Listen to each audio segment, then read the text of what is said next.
Good evening, everyone. Shabbat Shalom. It's a pleasure to see you here. It's a pleasure also to welcome many people online. And for those watching this sometime in the distant future, who knows who you are, but you do. But it's a pleasure to have you join us as well. This evening is our first Shabbat of 2026 that we're celebrating together as Kol Hadash. And it's also our time to look back at the year 2025 and see how it went. Well, we know how it went, but we'll talk about how it went and what might that mean for 2026. And the theme of our service this evening is the concept and the experience of time. After all, time is a human invention. We apply our sense of time to the universe, and yet it is also something that helps to define us and our relationship to each other, to our past, and to our future. And so I will pull up our Shabbat service. I see a note in the chat. Okay, no problem.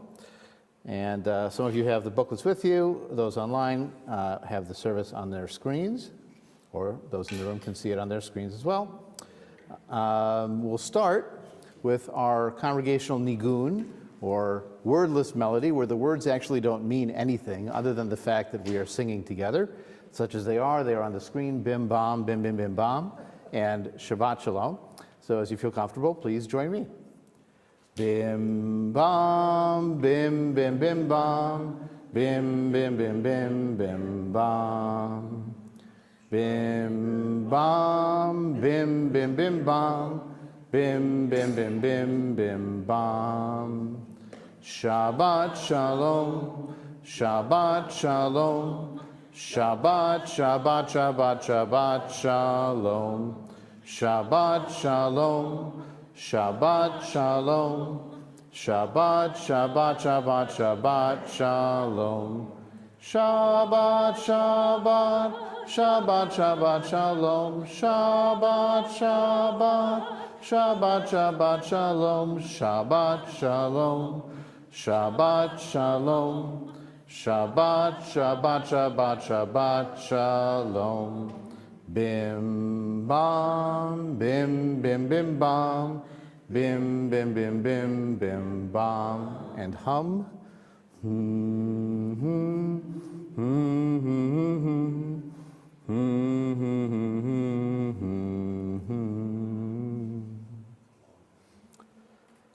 Let the Sabbath be a time for believing in what could be and seeing with new eyes.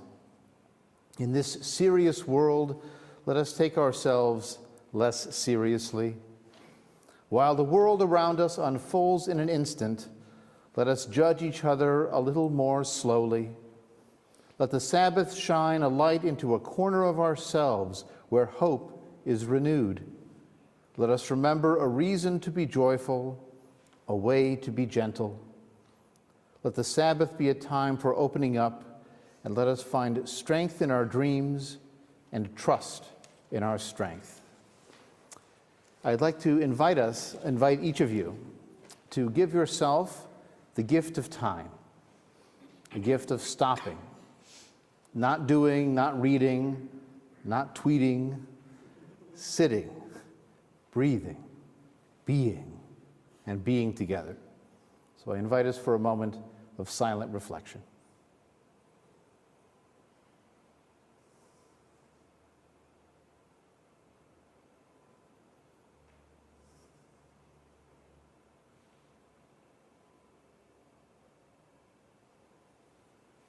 I always tell myself I should do this more often.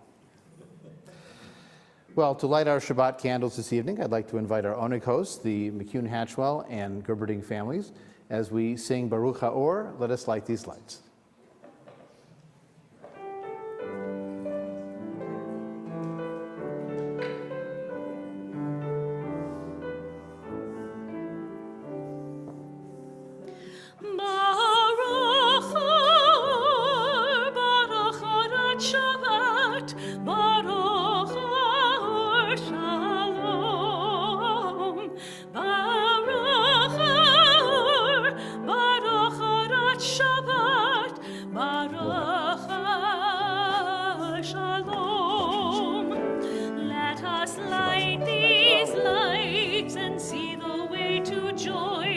And let us say Simcha,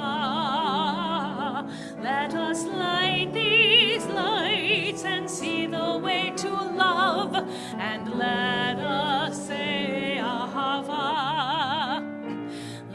us light these lights and see the way to peace, and let us say shalom.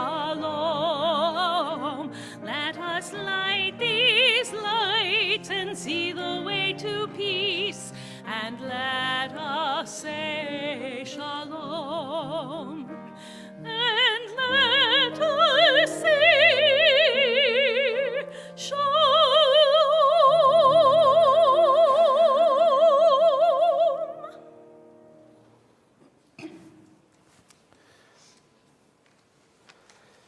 It takes time to create wine. It takes time to plant and to grow. It takes time to harvest and to press. It takes time to wait and to wait for the fermentation and the aging process. But of course, it took time to learn how to plant the vine. It took time to learn how to create the fruit of the vine and wine, which we share today.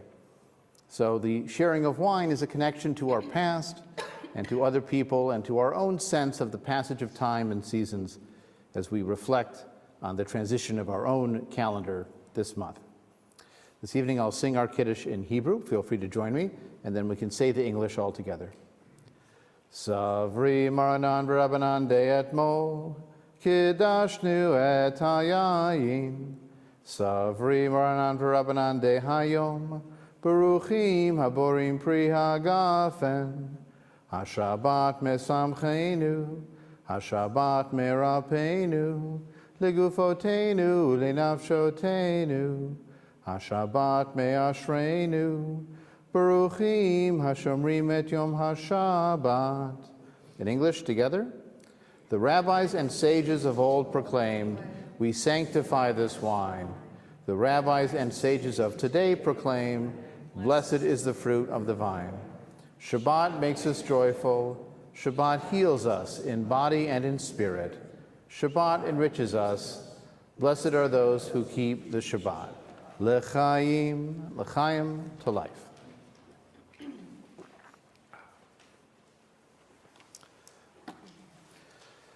The passage of time is unstoppable. The tick-tock of minutes and days presses on, even as we strive to hold what was and what is. The past will never be the present again, and the present becomes past all too soon. Human culture is the aspiration to timelessness, our desire to face the reality of our limits by transcending them. This poem by the Holocaust survivor and Italian Jew Primo Levi is entitled, In the Beginning. Fellow humans, to whom a year is a long time, a century a venerable goal, struggling for your bread, tired, fretful, tricked, sick, lost, listen, and may it be mockery and consolation.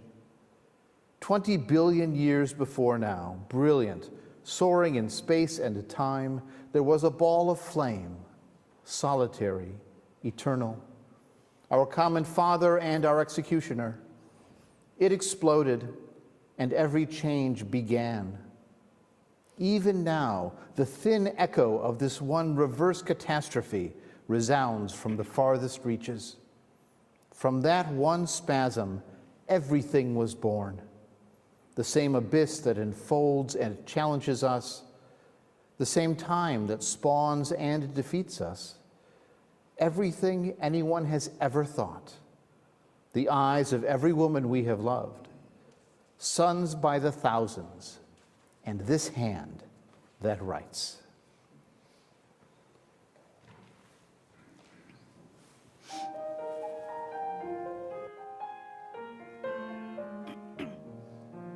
Hayamim chovim shana overet. Hayamim chovim shana overet. Avamongina, avamachela, avacheroya, tamid nisheret. Days pass and years go by, ever and ever. Days pass and years go by, ever and ever. And as our voices ring out with songs we sing, life is a joyous thing ever and ever.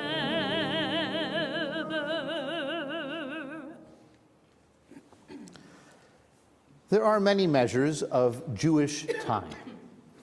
A calendar that counts years from mythical creation, childhood that lasts 13 years, months that adjust between moon and sun, days that begin at night.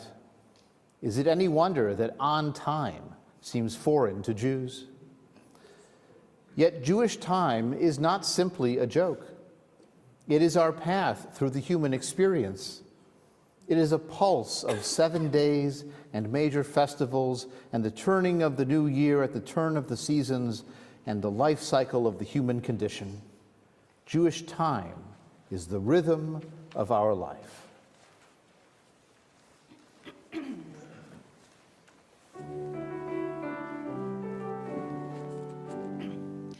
Lecha dodi likrat kala pnei Shabbat nakabla lecha dodi likrat kala pnei Shabbat nakabla Shabbat shalom, Shabbat shalom, Shabbat shalom amovorach.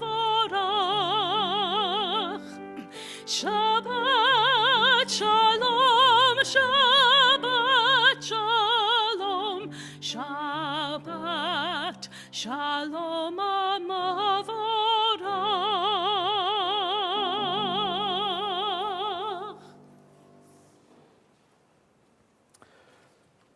From My Mother's House by Leah Goldberg. My mother's mother died in the spring of her days, and her daughter did not remember her face. Her image, engraved upon my grandfather's heart, was erased from the world of figures after his death. Only her mirror remained in the house, grown deeper with age within its silver frame. And I, her pale granddaughter, who do not resemble her, look into it today as if into a lake that hides its treasures beneath the water. Deep down, behind my face, I see a young woman, pink-cheeked, smiling. She is wearing a wig. Now she is hanging a long earring from her earlobe, threading it through the tiny opening in the dainty flesh of her ear. Deep down, behind my face, glows the clear golden speck of her eyes, and the mirror carries on the family tradition. She was very beautiful.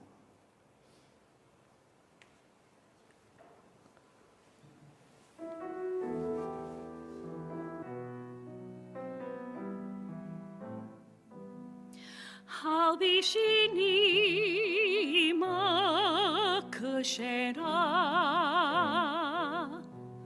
ketonet pasim latiferet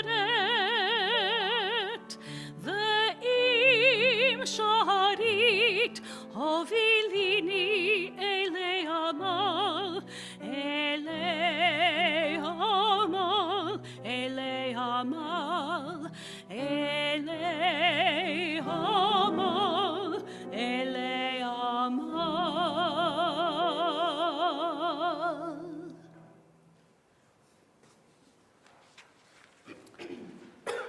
From Khalil Gibran's The Prophet.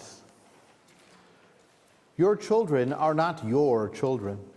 They are the sons and daughters of life's longing for itself. They come through you, but not from you. And though they are with you, yet they do not belong to you. You may give them your love, but not your thoughts, for they have their own thoughts.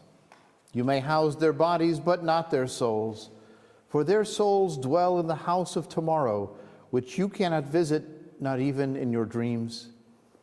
You may strive to be like them, but seek not to make them like you. For life goes not backwards nor tarries with yesterday. You are the bows from which your children as living arrows are sent forth.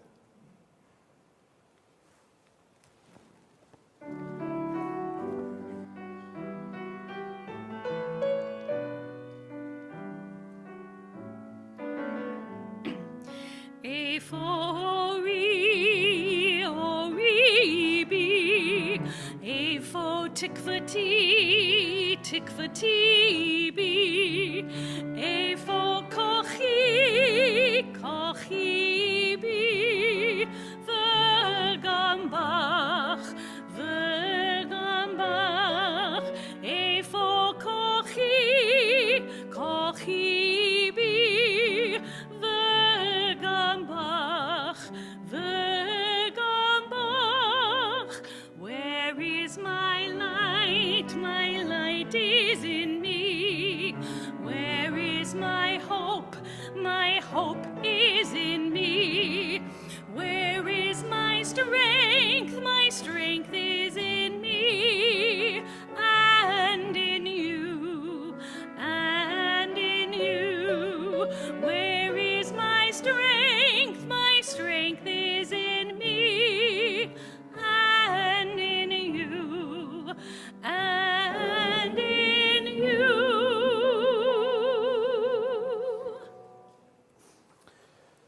In the fable of the Garden of Eden, Adam and Eve enjoyed the prospect of eternal life before their folly exiled them. The penalty of death defines the human condition, and the remorse of our legendary parents echoes in every human heart. We do not want to die. Death is real. It cannot be wished or promised away. Its reality must be acknowledged and accepted if life is to be more than an anxious awaiting. Indeed, our ration of hours and years becomes all the more precious in the perspective of our mortality. The message of our limited time is not a summons to eternal dullness, but a passionate cry for the zestfulness of life's excitement in our brief encounter in the world.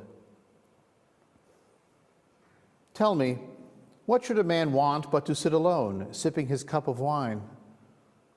I should like to have visitors come and discuss philosophy, and not to have the tax collector coming to collect taxes. My 3 sons married to good families, and my 5 daughters wedded to steady husbands.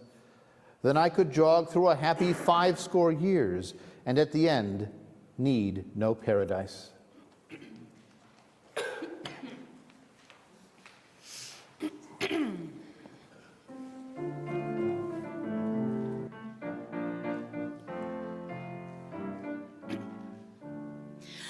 באלה הידיים עוד לא בניתי כבר, עוד לא מציתי מים באמצע המדבר, עוד לא ציירתי פרח, עוד לא גיליתי איך תוביל אותי הדרך, או לאן אני הולך.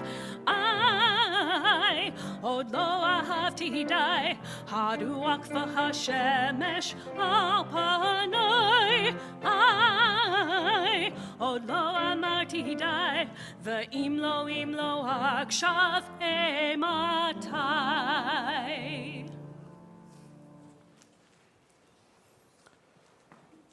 Jews have 6 senses: touch, taste, sight, smell, hearing, memory. While some experience and process the world through the traditional senses and use memory only as a second-order means of interpreting events, for Jews, memory is no less primary than the prick of a pin, or its silver glimmer, or the taste of the blood it pulls from the finger. A Jew is pricked by a pin and remembers other pins. It is only by tracing the pinprick back to other pinpricks, when his mother tried to mend his sleeve while his arm was still in it, when his grandfather's fingers fell asleep from stroking his great-grandfather's damp forehead, when Abraham tested the knife point to be sure Isaac would feel no pain, that the Jew is able to know why it hurts. When a Jew encounters a pin, he asks, "What does it remember like?" If you're comfortable standing, could I ask you to please rise at this time?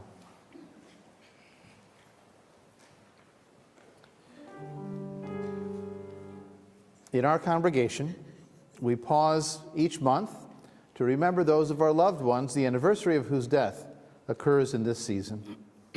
And so tonight we remember with great love Bill Brinkman, Sheldon Brotman, Helen Soberoff Chase, Jerry Cole, Bill Cottle, Richard Crane, Evelyn Dribbin, David Dribbin, Hilda Eisenberg, Joseph Eisenberg, David L. Fishman, Edward Freund, Hattie Kahn, Shepard Cass, Harold Kersner, Philip Lieb, Fanny Moses, Marilyn Muroff, Muriel Passeltiner, Harold Roden, Louis Rogovin, Bobby Saracen, Daniel Schechner, William Scheck, Sharon Shepard, Moses Schlensky, Betty Schlensky, Mary Smiley, Bertha Sonshine, Mary Spiegel, Saul Spiegel, Diane Teach, Charles Wigley, James Weiss, Margaret Windmuller, Lois Wollens, and Robert Zeleny. I invite us to pause for a moment of silent tribute, not only for these names, but for the names and the memories and the connections that we have to our loved ones, whose absence may be felt in any season. Let us pause for a moment of silent tribute.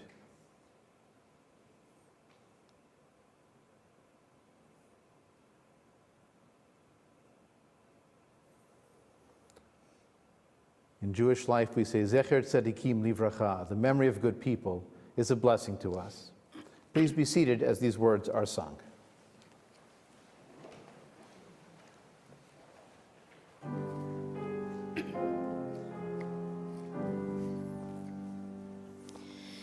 Zecher Tzadikim Livracha,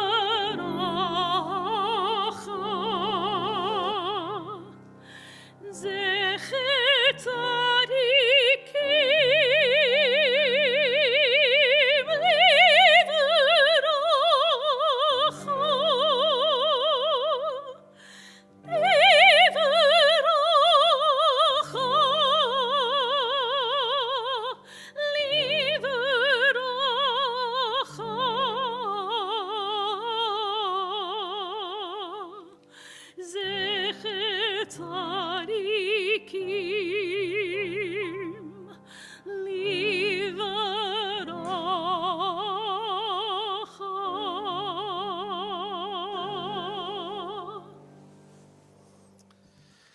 And now, for our special music tonight, we have a song that celebrates what we feel about the last year.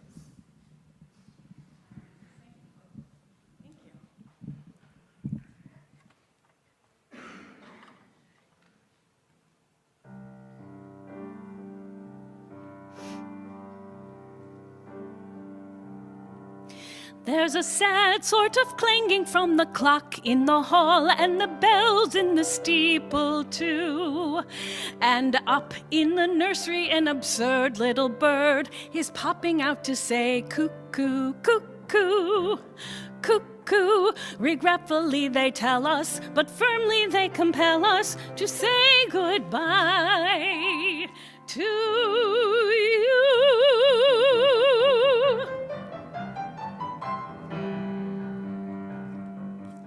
So long, farewell, auf Wiedersehen, good night. I hate to go and miss this pretty sight.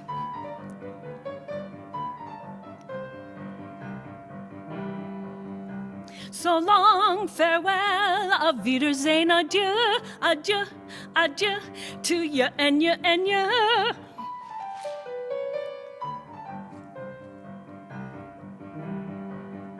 So long, farewell, au revoir, auf Wiedersehen. I'd like to stay and taste my first champagne. Yes? So long, farewell, auf Wiedersehen, goodbye. I leave and heave a sigh and say goodbye, goodbye.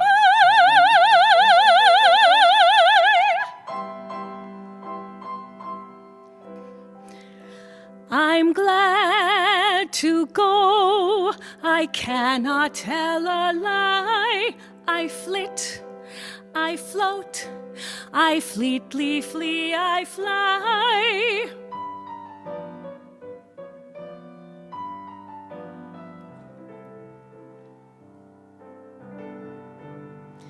The sun has gone to bed, and so must I. So long, farewell, auf Wiedersehen, goodbye, goodbye, goodbye. Goodbye, goodbye. Good job.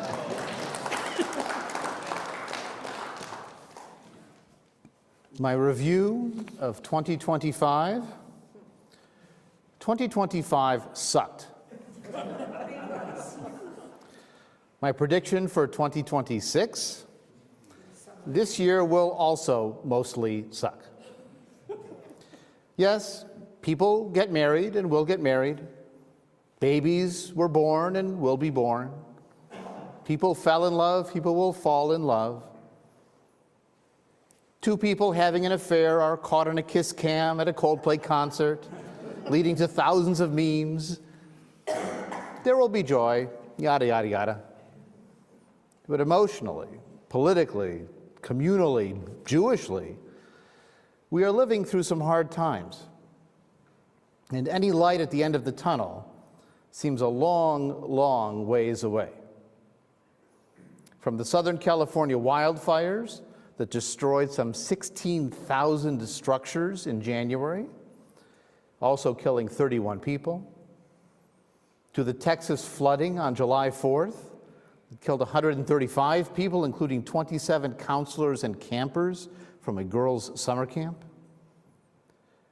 The plane versus Army helicopter crash in Washington, D.C. that killed all 67 people involved. Those disasters were accidents, not intended infliction of suffering by people to other people. And there was plenty of that, too. I want to make an immediate clarification. There are many years in reviews out there. I don't know what the plural is. Is it years in review? Is it year in reviews? Whatever it is. There are many of those lists and articles and programs that focus on political developments in 2025. It was a hugely momentous year in so many ways. Even though I'm now evidently legally able to talk in a congregational sermon about whatever politics I want for as long as I want, including endorsing or opposing specific political candidates, I'm not going to do that tonight. Political news consumes my social media feed, possibly yours too, and there are new challenges and conflicts every day, many times a day.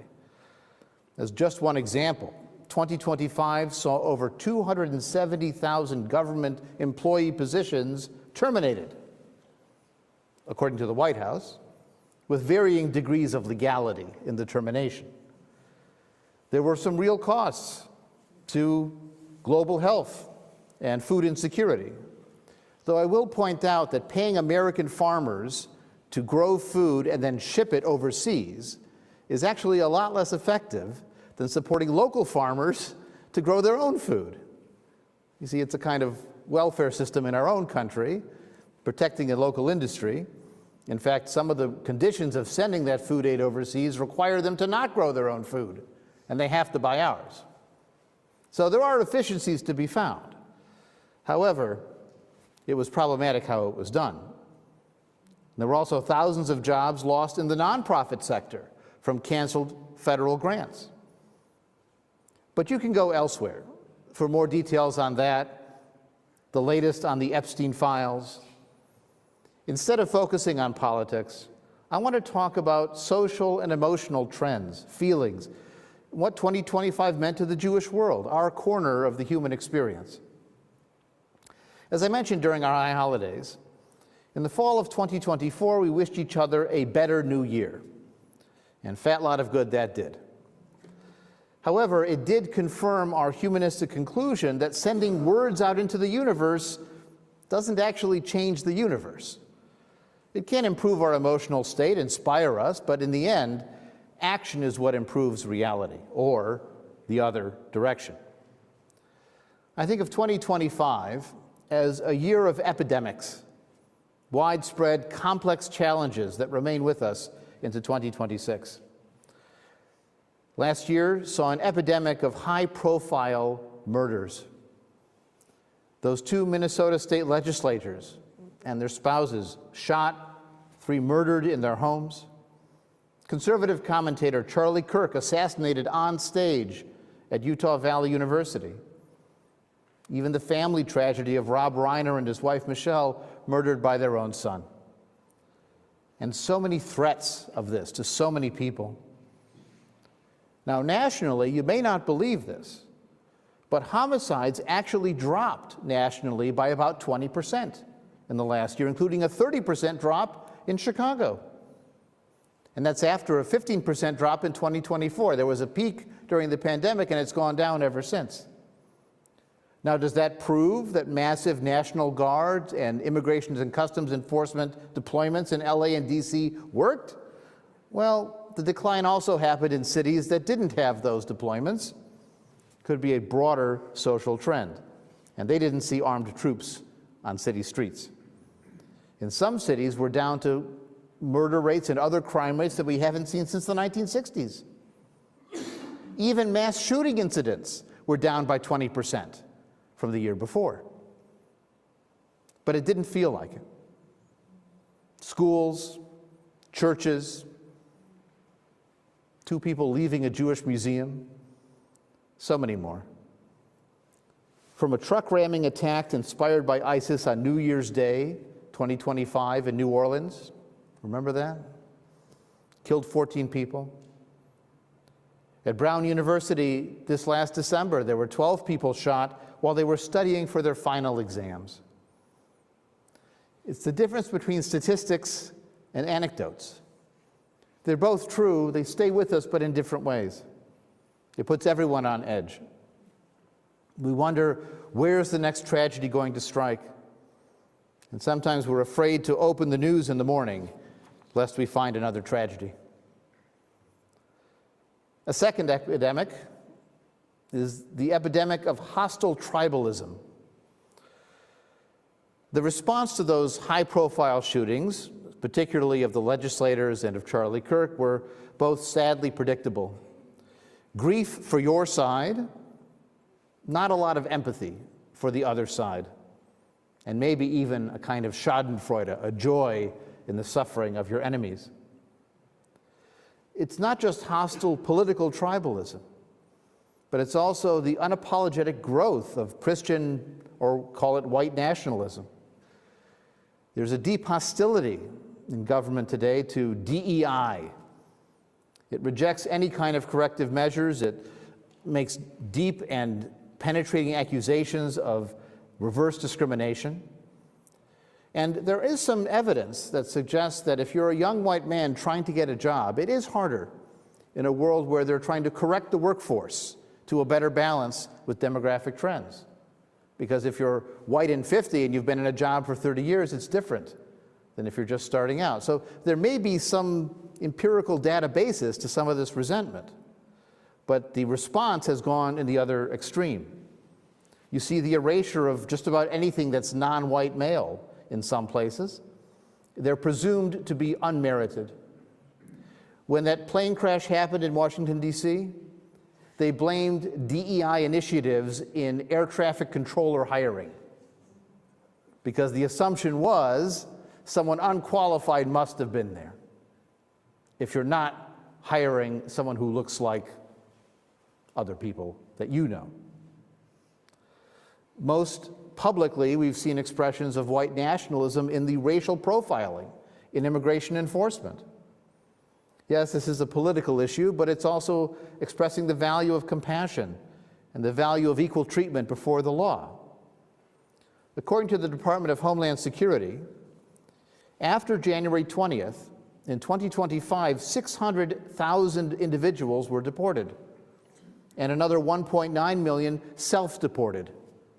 The southern border encounters are down from 95,000 a month in December of 2024 to 12,000 a month in September of 2025. It's been cut by many factors. By comparison, in Barack Obama's attempts to increase deportations to create an immigration compromise, he peaked in deporting 400,000 people in 2012. This is another 50%, 600,000 in the last year. Over his 8 years as president, Obama deported 3.1 million people. Now, in Trump's first 4 years, he deported 900,000. But if he caused to leave 2.5 million this year, then that rate is increasing. But now we know what it takes to get deportation rates that high. On the streets of a city, in schoolyards, at Home Depot parking lots, even at immigration courts, where a case is dismissed and the agents are waiting. This fear and loathing of the other also means targeting some of the most vulnerable as if they were the most dangerous. For every transgender woman playing college volleyball or transgender inmate claiming to be transgender so they can be sent to a women's prison, and those cases do exist in very small numbers. For all those cases, consider the parents of trans children trying to keep their kids from committing suicide, and gender-affirming care, even without surgery, demonstrably helps prevent trans suicide. Or the trans adults, able to make their own choices, and yet they are beset with small and large indignities, from bathrooms to passports and government ID. If even Marjorie Taylor Greene is complaining about toxic conflict, the situation is really bad. A third epidemic is the epidemic of loneliness. It's paradoxical. How can you be tribal and lonely? Well, maybe it happens the other way around. Maybe being lonely makes you long for a tribe and fiercely defend the one that you find. It also generates the terrible online behavior of the flame wars. It has us seeking endorphin hits from small screens and online games. We have shorter and shorter attentions and shorter memory spans. When you have a lack of hope and a lack of community, you can see it reflected in falling marriage rates, in falling birth rates, in fewer and fewer people imagining they'll ever buy a home. Of course, what happens when you buy a home? You join a neighborhood. You put down roots. And yes, you do go out and touch grass, even if it's mowing your own grass. There are many ways to build community. And I'm not at all denigrating the power of technology to connect people to each other in meaningful ways, especially for all the people watching this service on Zoom or watching it on YouTube in the future. Those are all real connections. But this loneliness we feel is a malaise, it's a hopelessness, a thirst for community and identity that can find an expression in a loving community or a destructive expression through hate and fear. And maybe a direct result of this sense of alienation, of distance, of hopelessness, we've dealt with in the last year an epidemic of antisemitism. There was a recent survey by the Anti-Defamation League that surprisingly found more prevalent anti-Semitic attitudes among younger Americans than among older Americans. Having an online Jewish presence means facing regular comments that refer to you as the synagogue of Satan, as pedophiles, as baby killers. In-person Jewish space means dealing with potential threats, possible vandalism, even physical attacks, always fear, and needs for ever-increasing security. We started a couple years ago by locking the door after a certain time. And then we hired security. And then we installed bulletproof coating on glass. Then we improved the exterior light. It's always an arms race, an increase, but for some, they never feel safe enough. This is the new reality. Sometimes this anti-Semitism is petty yet painful. You may have heard that in Toronto, in a senior housing development, 20 mezuzahs were stolen from doors. And then a week later, another 10 were taken. Some of this anti-Semitism is deadly. Last month, at a Hanukkah party on Bondi Beach in Australia, 15 Australian Jews were murdered by 2 ISIS-inspired shooters. Another 39 were injured, from children to seniors. And it could have been even worse. The attackers threw 4 homemade bombs into the crowd that didn't detonate. And a brave bystander, Ahmed al-Ahmed, a Syrian-Australian, intervened to stop one of the shooters and himself was wounded. Has the Israel-Gaza conflict, or what Israeli settlers are doing to the West Bank Palestinians, has that made things worse for diaspora Jews? No question. Are things as bad for Sudanese Americans, given what's happening in Darfur? Not at all. And we know why. In New York City in 2025, there were 330 reported anti-Semitic incidents. It was actually slightly lower than the year before, which was 334, but basically the same. And yet, that 330 represented 57% of the total hate crimes reported in New York City. New York City Jews are only 10% of the population. That 330 incidents was 10 times the number of Islamophobic incidents or gender-focused incidents. Both left-wing and right-wing manifestations of anti-Semitism have afflicted us, from picketing synagogues and excluding Zios from cultural and political spaces, to explicit Holocaust denial and conspiracies of sinister Jewish governmental and economic influence, even Christian nationalism that says to be a true American you need to be Christian. It's gotten so bad that even many prominent Jewish conservatives admit they have a problem. The toothpaste of anti-Semitism is out of the tube. And so now we have to move forward with this new reality as it is today. We are dealing with an epidemic of artificial intelligence. Can you believe what you see and what you read? AI summaries of news and information often can be correct and helpful, but sometimes they are glaringly wrong if you actually know something about what they're covering. Now, I used to laugh at the AI images with 8 fingers and 3 arms, but they're getting more and more believable.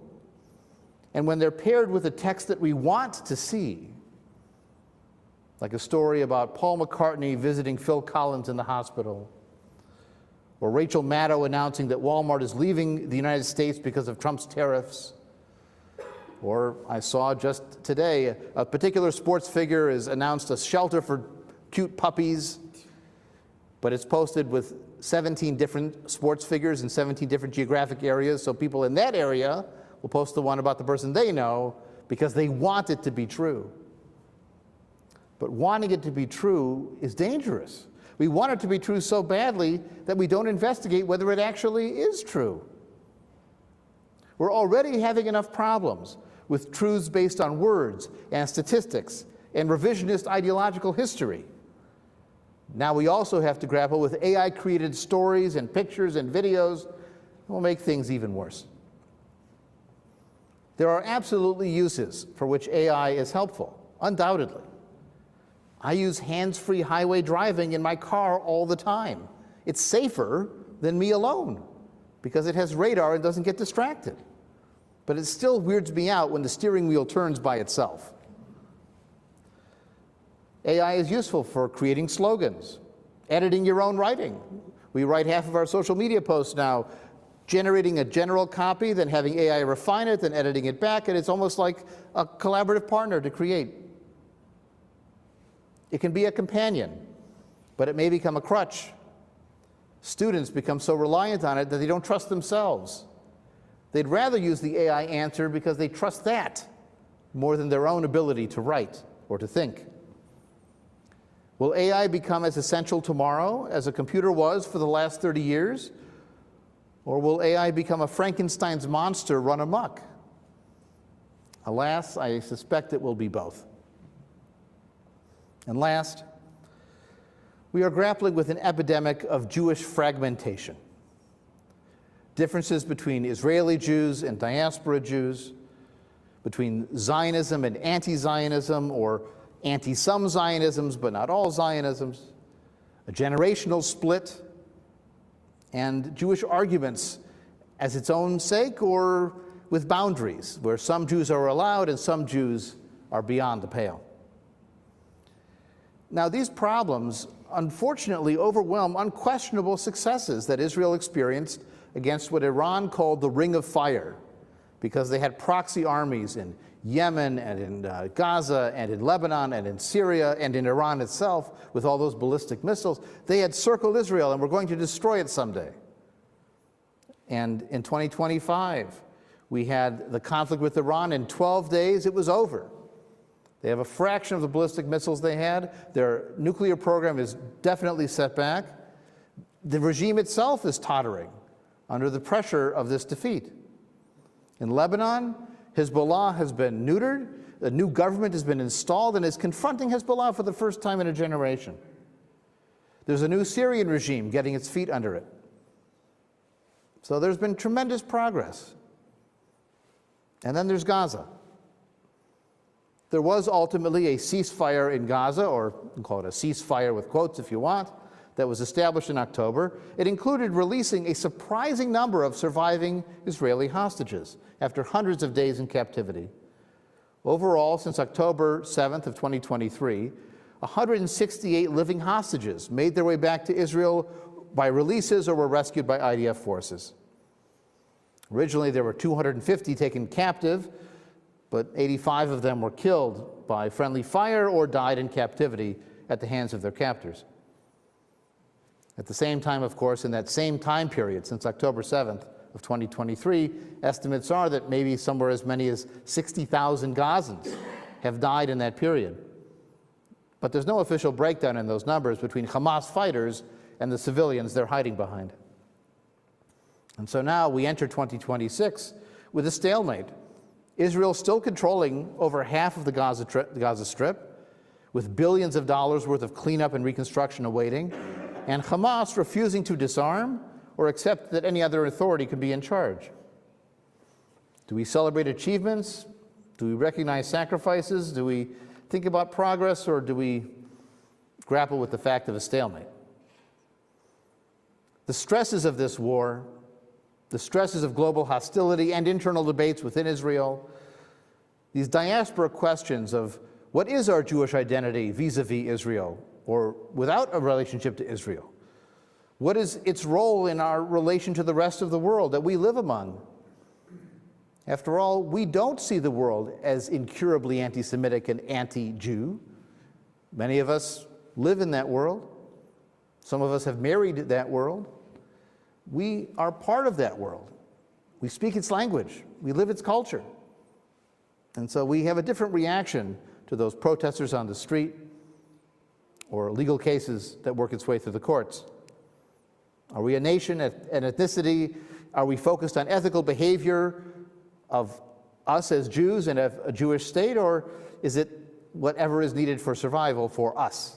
Is it about us as Jews, or is it about all of us as humans?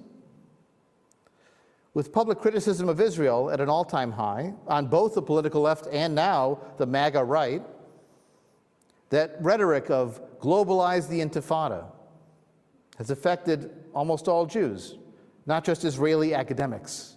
It's not just an academic exercise anymore. These outside pressures on the Jewish people, on individuals and on communities, has produced divisions, especially if you sympathize with some of those criticisms. How far can Jews disagree among themselves? What are the red lines? Are we one people or are we a broken family? So we come into 2026 profoundly shaken and challenged, divided and hostile. Last January, I predicted a difficult year, particularly difficult for the immigrants, particularly difficult for the transgender and for those who care about them. It proved to be even worse than I expected. For 2026, I do not predict great improvements. Now remember, there are elections scheduled for Israel in October at the latest, and in the US in November. And elections tend not to bring people together. It will be even more divisive. And we will not know where the low points on tribalism and loneliness and AI and anti-Semitism and Jewish fragmentation, where those low points are until things start to improve. And even then, any improvement will be slow and tentative and fragile. There is a non-zero chance that the Iranian regime falls, even though, like Mark Twain responding to a premature obituary, past reports of their demise have been greatly exaggerated. There is a non-zero chance that Bibi Netanyahu's replacement will be elected and will chart a new, but not a radically new course, both internally in Israeli politics and externally dealing with the Palestinians and others.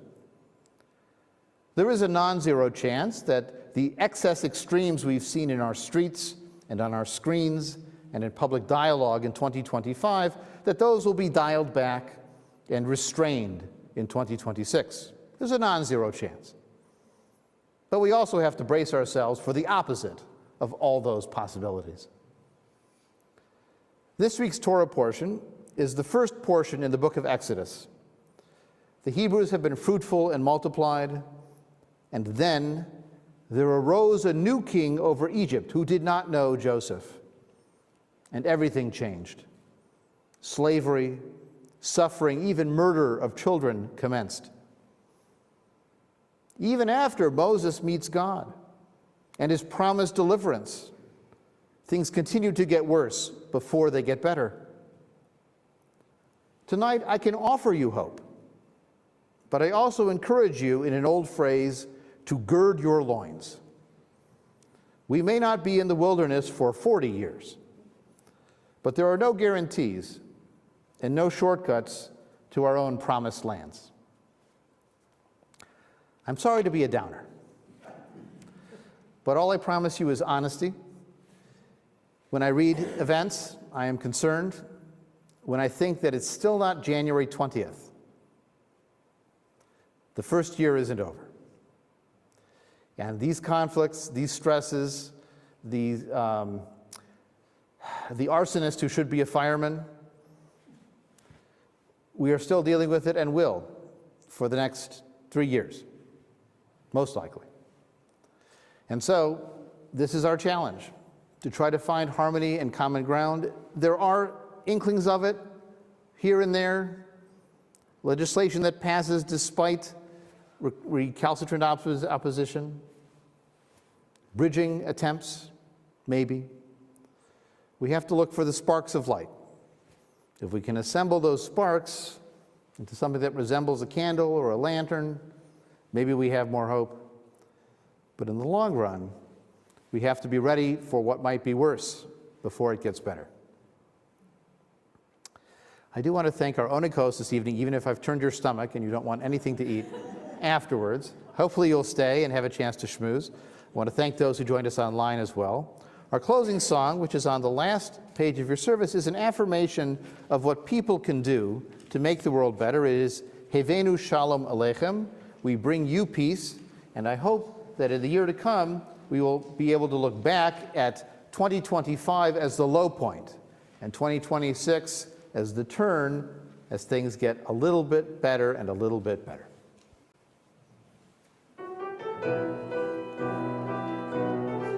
Avinu Shalom Aleichem, Avinu Shalom Aleichem, Avinu Shalom Aleichem, Avinu Shalom, Shalom, Shalom Aleichem, Avinu Shalom Aleichem, Avinu Shalom Aleichem, Avinu Shalom Aleichem, Avinu Shalom, Shalom, Shalom Aleichem. Once again, I wish you a Shabbat Shalom, and please wish Shabbat Shalom to the people near you.